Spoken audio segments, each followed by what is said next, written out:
जय श्री कृष्णा। श्रीमद् भगवत गीता के चौथे अध्याय का महात्म्य है।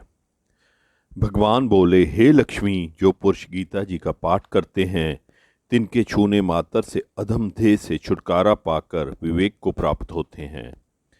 लक्ष्मी जी ने पूछा, हे महाराज, श्री गीता जी के पाठ करने वाले को छूकर कोई जीव मुक्त भी हुआ है?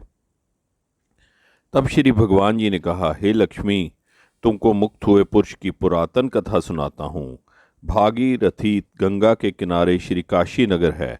वहाँ एक वैष्णव रहता था। वह श्री गंगा जी में स्नान कर श्री गीता जी के चौथे अध्याय का पाठ किया करता था। उस वैष्णव के पास तप ही धन था। एक दिन वह साधु वन में गया। वहाँ बेरी के 2 वृक्ष थे। वह साधु उनकी छाया में बैठ गया और बैठते ही उसको निद्रा आ गई। एक बेरी से उसके पांव लगे और दूसरी बेरी के साथ सिर लग गया, तो दोनों बेरियां आपस में काम कर पृथ्वी पर गिर पड़ी। उनके पत्ते सूख गए। परमेश्वर के कहने से वे दोनों बेरियां ब्राह्मण के घर जा पुत्रियां हुई। हे लक्ष्मी, बड़े पुण्य संचित कर मनुष्य देह मिलती है। दोनों लड़कियों ने उग्र तप करना प्रारंभ किया। जब दोनों बड़ी हुई तब उनके माता पिता ने कहा, हे पुत्रियों, हम तुम्हारा विवाह करते हैं। तब उन दोनों ने उत्तर दिया, हम विवाह नहीं करती। उनको अपने पिछले जन्म की सब बातें याद थी। वे पवित्र जाति में जन्मी थी। उन्होंने कहा कि हमारे मन में एक कामना है, यदि उससे ईश्वर पूर्ण करें तब बहुत भली बात है। उनके मन में यही था कि वह साधु जिसके स्पर्श करने से हमारी अधम देह छूट के यह देह मिली है, वह हमें मिले। इतना विचार कर उन दोनों लड़कियों ने माता पिता से तीर्थ यात्रा करने की आज्ञा मांगी, तो माता पिता ने आज्ञा दे दी तथा उन दोनों कन्याओं ने माता पिता के चरण छूकर प्रस्थान किया।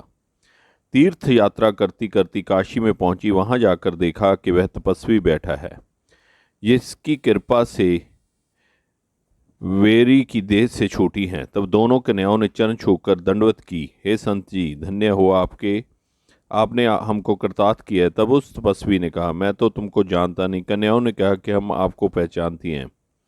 हम पिछले जन्म में बेरियां की योनि में थी। आप एक दिन वन में आए। अधिक धूप के कारण बेरियों की छाया तले आ बैठे। लंबा स्थान न होने से एक बेरी के चरण और दूसरे को सिर लगा। उसी समय हम बेरियों की देह से मुक्ति हुई। हम विप्र की घर में जन्मी है, बड़ी सुखी हैं। आपकी कृपा से हमारी गति हुई। तब तपस्वी ने कहा, इस बात की खबर ना थी, तुम्हारी क्या सेवा करूं? तुम ब्रह्मा रूप उत्तम जन्म श्री नारायण जी का मुख हो।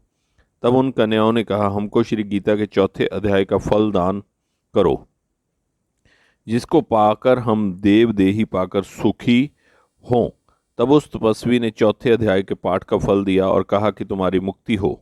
इतना कहते ही आकाश से विमान आए। उन दोनों ने देवों पाकर बैकुंठ को गमन किया। फिर तपस्वी के ज्ञान हुआ कि श्री गीता जी के चौथे अध्याय का ऐसा महात्म्य है। तब श्री नारायण जी ने कहा, हे लक्ष्मी, जय चौथे अध्याय का महात्म्य है जो मैंने तुमको सुनाया। ये जय श्री कृष्णा, जय श्री कृष्णा, जय श्री कृष्णा।